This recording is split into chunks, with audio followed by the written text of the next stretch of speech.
সীমান্তে চারটি বাংকারের হদিশ পেয়েছে বিএসএফ এবং পুলিশ। লোকজনের চোখে ধুলো দিয়ে আমবাগানের ভিতরে তৈরি হয়েছিল এই ঘর।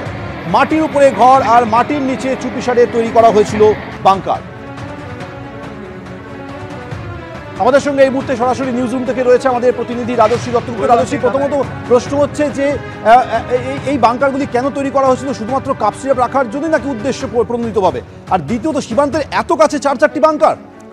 একদমই তাই সোমেন, তুমি 1 থেকে 1.5 কিলোমিটার ব্যবধান সীমান্ত থেকে, এবং সেখানে আমবাগানের ভেতরে মাটির নিচে বড় বড় লোহার বাংকার, যেখানে অনেক মানুষ একসঙ্গে থাকতে পারবে লুকিয়ে, এরকম কিন্তু প্রশস্ত জায়গা এই লোহার বাংকারগুলোর মধ্যে রয়েছে।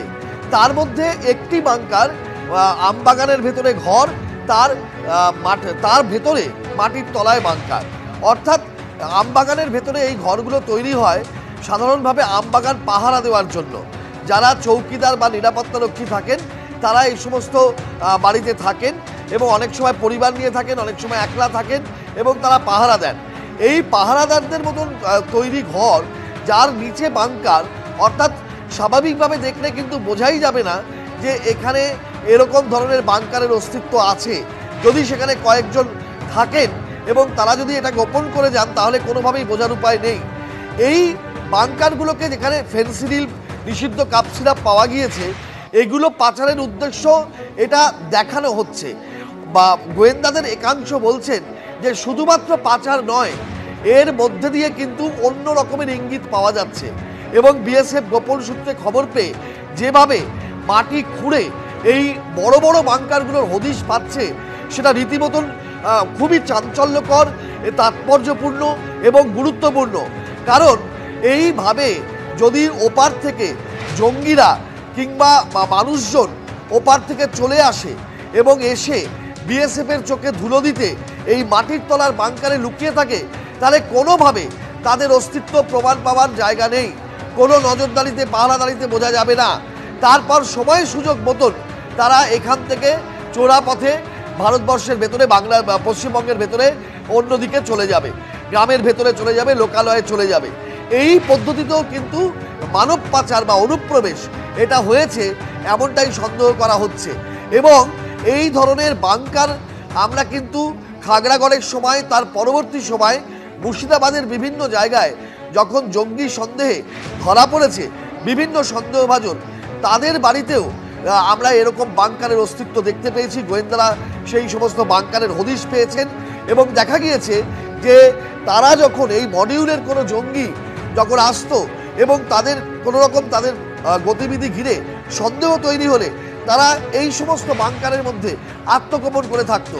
অনেক সময় আইডি বানানোর কাজ চলতো এই সমস্ত বাংকারে। অর্থাৎ বিভিন্ন জঙ্গি মডিউলের প্রোটোকলে এবং তাদের এই যে কার্যকারিতার মধ্যে এই ধরনের বাংকার বিভিন্ন সময় দেখা গিয়েছে তাদের অস্তিত্ব। সীমান্তের 1 থেকে 1.5 কিলোমিটারের ব্যবধানে মাটির নিচে এই ধরনের বিশালাকার বাংকার কিন্তু আগে চোখে পড়েনি। এরকম ধরনের বড় বড় বাংকারের অস্তিত্ব রীতিমতন তাৎপর্যপূর্ণ গোয়েন্দাদের কাছে, এবং গোয়েন্দারা এর আগে এখানে কি ঘটেছে, কিভাবে এই বাংকারগুলোকে ব্যবহার করা হতো, এতদিন ধরে মাটির তলায় এই ধরনের বড় বড় বাংকার কিভাবে সকলের নজর এড়িয়েছিল, সেই জায়গাগুলো খুঁজে বের করার চেষ্টা করছেন।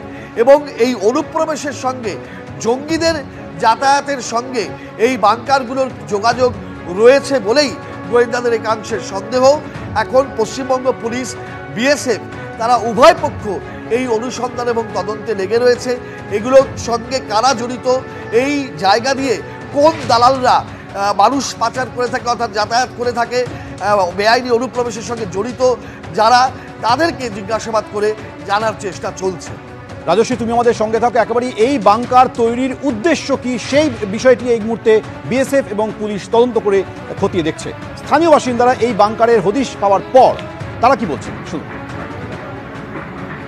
26শে জানুয়ারির প্রাক্কালে মানুষের মনের মধ্যে ওই 3টে বাংকার দেখে আমাদের এখানকার মানুষের মনে একটা আতঙ্ক সৃষ্টি হয়েছে।